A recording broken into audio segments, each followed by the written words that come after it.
जय जय श्री राधे, जय जय श्री कृष्णा, श्री वृंदावन धाम की जय।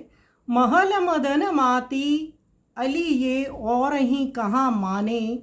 श्री वल्लभ रसिक जी का ये पद है। श्री वल्लभ रसिक जी कहते हैं कि सखियां श्री राधा के निज महल के रस में ऐसी उन्मत्त रहती हैं कि श्री राधा के अतिरिक्त अन्य किसी को नहीं मानती।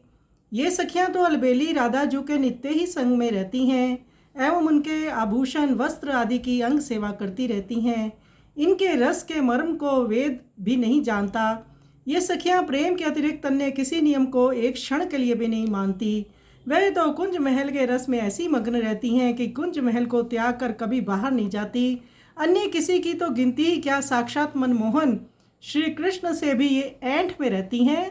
श्री वल्लभ रसिक जी कहते हैं कि कोई विरला ही अनन्य रसिक होगा जो इन्हें निज महल की सखियों की गति एवं प्रीति की रीति को जानता होगा। तो श्री किशोरी जी की सखियाँ जो हैं वो तो कृष्ण जी को भी कुछ नहीं मानती। कृष्ण जी भी उनकी आज्ञा लेकर ही महल में प्रवेश पाते हैं। सखियाँ बताती हैं कि किशोरी जी, श्यामा जो ये कर रही हैं तो अभी आप तनिक रुको। तो बड़ा सुंदर ये पद है। आइए सुंदर पद का हम श्रवण करें।